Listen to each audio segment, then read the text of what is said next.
Dune, a game of conquest and diplomacy. Picked this one up at Barnes & Noble just like the last one. As you can see, it was $6. That's super cheap, which is crazy because this game I think was retailing for $50, and even on Amazon it's still way above $6. But it's basically a simplified version of the original Dune game. This is very obviously a tie-in product, beautiful full color rulebook, but it does use characters exclusively from Dune Part 1, which may be a bit limiting comparatively if you had access to all of the Dune literature that there is, or at least the relevant literature. It's got a lot of text and such, but supposedly you can play it in an hour. Like I said, it's a simplified version of the original. I haven't played it yet. We'll see. We have another awesome full-color piece. It's a quad-fold board with a map of Arrakis, or Dune, with the various territories, similar to the original Dune game. So you can see this works great, too, again, for an RPG, if you were going to run a Dune RPG. The next part are these cards, which are the different faction cards, and I believe this first one is if you're playing a two-player game. You would combine your two factions. Unlike the original game, this one is only a four-player game. Here you can see the Atreides and Fremen, Atreides. Each of them has a cool little quote on the back as well, and they all have unique abilities. Here's the Fremen. You'll notice they've teamed up with the Atreides, and then the Harkonnens are teamed up with the Imperium for the two-player game. At least that's what I'm assuming that is. I haven't played yet, but we will find out. But looking at each of them, you can see they have different groups of leaders depending on their specific abilities within the lore.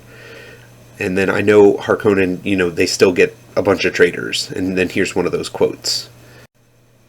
And here we are with the tokens, and they look to be of good quality. Again, full color. That guy's just called Trooper, which is interesting. I find that kind of funny. And then, again, you get enough for the spice and then your armies. But no duplicate heroes, unfortunately. So if you lose one, you're kind of SOL. Marvel, Marvel, Marvel, Marvel. And then a couple DC as well. And then there may be more in Marvel that I didn't see. What I mean is they are in the Marvel movies. There was quite a bit. And then Jamis, or however you say it, I was trying to figure out what he is in. And he's Dr. M'Benga in Star Trek Strange New Worlds, which is saving the series right now. Thank goodness. And then two more, Dr. Yue and Duncan Idaho over here. Interesting little pop-outs that will be thrown away. So I always find it interesting when they have full color pop-outs that you don't really need. Here are some overlays in the Storm, the classic Storm. I really like that the first player token is double-sided. I really like that because most of the other tokens are not double-sided. Little pegs for the different dials, which is nice. I mean, just anybody who knows Asmodee Fantasy Flight, you're familiar with those little pegs. And then here is the 8-sider. I was trying to figure out the numbers because there's a 0 and then Sandstorm. So we'll have to see what that dice does because I don't know. I don't remember. I've played Dune once a long time ago and I don't remember, so we will have to see. Here are the cards. And I did not have as much trouble with these as I did with Dune House Secrets, despite these being just as easy as Dune House Secrets. You can see that the traitors kind of go with every character in the game. So you can kind of have them turn on each other, whatever.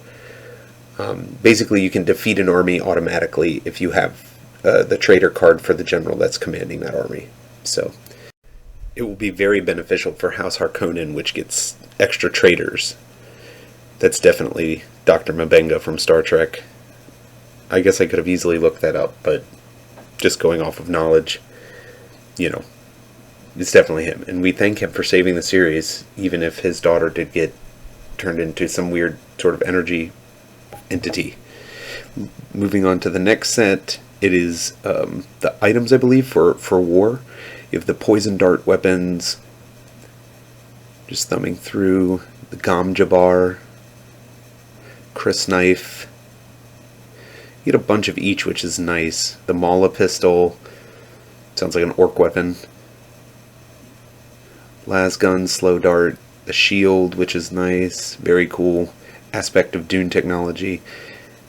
Extraction fan, the one-man army. I'm sure that that's a really good one because there's only one. And then the Jubba cloak and sandworm mural are worthless. And it says that if they're part of your battle plan, that basically if the opponent sacks them and gets rid of them, it doesn't do anything, which is nice. It kind of reminds me of Star Wars Young Jedi. Moving on to the spice location cards, where spice gets generated each turn. You can see there's, I think it's called a spice blow. Yeah, it's called a spice blow, and you can see it kind of just goes around the map and poops spice out wherever the worms have gone, I guess. Just like rolling the dice in Settlers. Just it's a way to generate energy. And then here is the sandworm, which is great because it eats the entire army at the location that it's at, with the exception of the Fremen. I believe they can kind of ward it off, especially since they ride them.